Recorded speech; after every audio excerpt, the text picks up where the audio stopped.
os voy a hablar de la Sociedad Anónima Deportiva. Vamos a empezar con la evolución histórica de la SAD. La Ley de la Cultura Física y el Deporte de 1980 trataba a todos los clubes deportivos como asociaciones privadas, sin ánimo de lucro, cuyo único objetivo era el fomento y la práctica de la actividad deportiva y de la actividad física. A fines del siglo XIX, una fuerte ola de inmigraciones trajo consigo costumbres poco conocidas en nuestro país, entre ellas la de las asociaciones deportivas. Durante los comienzos del siglo XX, estos inmigrantes, impulsados por un fuerte espíritu fomentista, es decir, con la mirada puesta en el trabajo para y por la sociedad, sin retribución económica, comenzaron a formar clubes en los lugares donde se establecían, con la finalidad de desarrollar el ejercicio ciudadano y la práctica social comunitaria. Desde sus inicios los clubes tuvieron el espíritu de precisamente mancomunar esfuerzos entre varias personas y tener fines de beneficios para todos, ¿sí? O sea, fíjate vos que los primeros clubes de fútbol fueron asociaciones civiles sin fines de lucro a principios del siglo XX, que tenían como finalidad precisamente, mancomunar esfuerzos para poder jugar al fútbol. Eran jóvenes que querían jugar al fútbol. Estos centros cumplían las funciones de recreación, asistencia social y previsión. Además de organizar bailes populares y torneos deportivos, generaban amistades, unidad vecinal y pertenencia. Si bien desde sus inicios estas instituciones sirvieron de nexo para que las comunidades pudieran superar las distancias, de a poco la tradición influyó a los criollos y así el nacimiento de clubes se propagó por todo el territorio. Pero estos clubes se fueron profesionalizando y convirtiéndose en auténticas empresas, debido a que aumentaron mucho sus ingresos por los derechos televisivos y el merchandising. También surge un segundo problema, que es esa sensación de irresponsabilidad de los socios y de los directivos por las deudas sociales generadas por la mala gestión de los clubes. Ante esta situación, ante la ausencia de responsabilidad de los directivos, la mala gestión y el endeudamiento generalizado de los clubes de fútbol, se dicta la actual Ley del Deporte. Esta ley crea la SAD, intentando proteger a las arcas públicas de las deudas del fútbol. Por otra parte, se garantiza el acceso de los socios a las acciones para que la afición se sienta parte del club. Además, se intenta acallar a los más críticos que dicen quien quiera fútbol que se lo pague. También establece un control administrativo sobre los accionistas y sobre la contabilidad de estas sociedades, para velar por la pureza de la competición y así proteger los intereses públicos y de los potenciales inversores. Sociedades anónimas deportivas llegaron al fútbol chileno con la intención original de ordenar los clubes, sanearlos. Nos va a contar lo que se ha aprobado ayer en el Congreso. Dejar claro que esta es una ley que lo único que busca es la formalización de los clubes profesionales, que de una vez por todas se paguen y el Estado recaude los impuestos que estos clubes tienen que cancelar y que no lo han hecho en los últimos años. Lo que le pidieron a todos los clubes es que informen todas las deudas que tienen con el Estado, de cerrar el grifo aún más y demostrar que la única solución son las sociedades anónimas, modelo que nosotros sabemos que ha fracasado en muchos lugares del mundo. Cualquiera puede ser dirigente del club siempre y cuando tenga mucho dinero. Hoy tú compras un paquete accionario y te puedes hacer dueño de cualquier club. Controlar, por ejemplo, Universidad de Chile siendo hincha de Colo-Colo. Si el club se funde, desaparece, como ha pasado en algunos casos, ese hincha se muere. Recién decías, se evitaría la quiebra. Bueno, en la Argentina, lo poco que se privatizó, además quebró y se sostuvo quebrado. El caso emblemático fue Racing. Claro.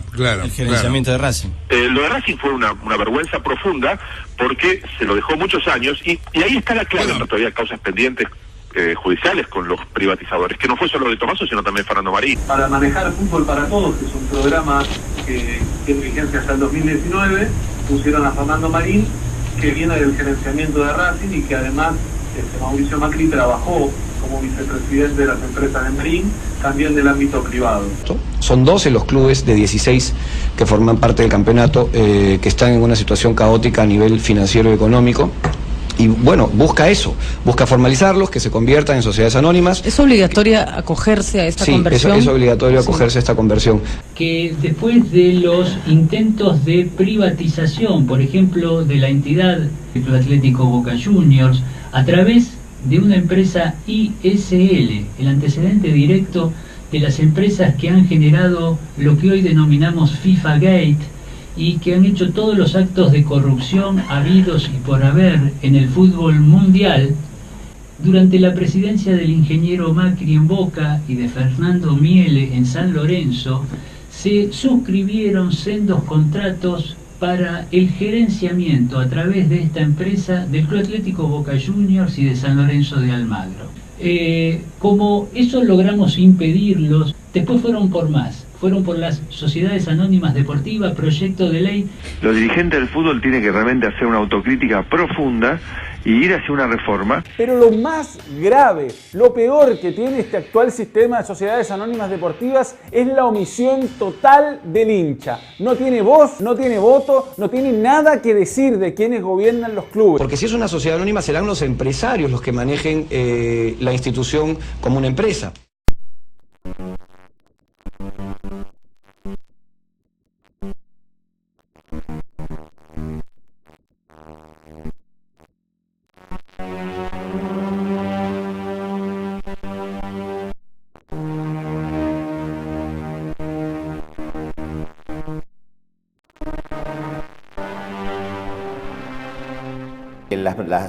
Las asociaciones civiles sin fines de lucro no han dado resultado en Argentina, no han dado resultado en Latinoamérica y responden a un modelo ya que ha caducado, en donde el deporte no era una industria y tenía otros códigos, otras ingenierías comerciales que resolver, que se podían resolver desde sociedades anónimas sin fines de lucro.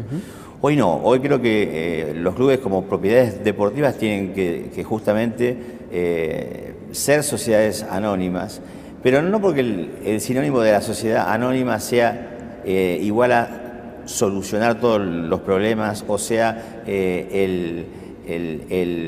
ese enclave jurídico sea la solución para los problemas. La solución para los problemas es entender justamente esta revolución industrial de las tecnologías, es entender que hace falta innovación, es entender que la Argentina, por ejemplo, se ha quedado en todos los niveles, a nivel tanto deportivo como tecnológico, con un atraso muy importante.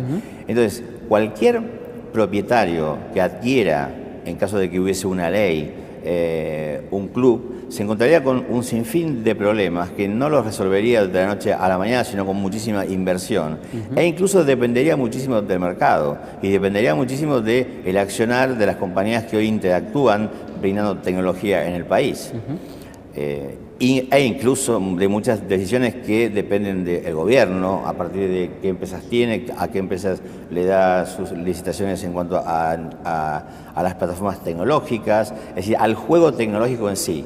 Es decir, Latinoamérica no está preparada, excepto el caso de Brasil, el caso de México, que sí han empezado a tener han empezado este camino, digamos, de entender que más allá que la discusión entre la sociedad anónima civil sin fines de lucro y la propiedad deportiva tiene que ver con el hecho de que no está ahí la ecuación de cambio para el deporte, sino que está en la ecuación de la transparencia, la ecuación de trabajar exactamente al deporte y percibirlo como una verdadera organización, en donde fundamentalmente, como yo siempre digo, no se puede gastar más de lo que ingresa.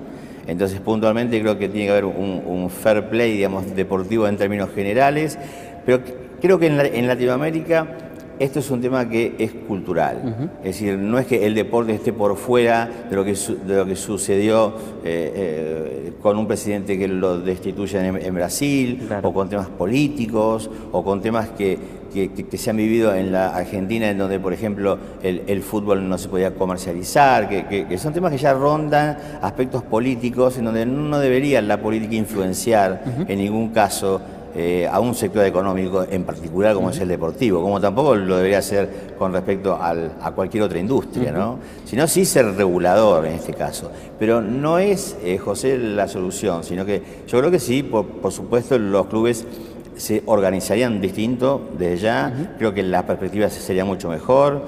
Creo que puntualmente el código de trabajar como empresa creo que les daría a los patrocinadores una tranquilidad de seguridad hasta jurídica, porque los clubes cotizarían en bolsa, con lo cual es todo mucho más transparente la operación. Pero puntualmente creo que se debe dar ese paso. Yo creo que es un paso necesario y que se debe dar, o al menos dejar la opción de aquellos que lo quieran dar, que lo puedan hacer.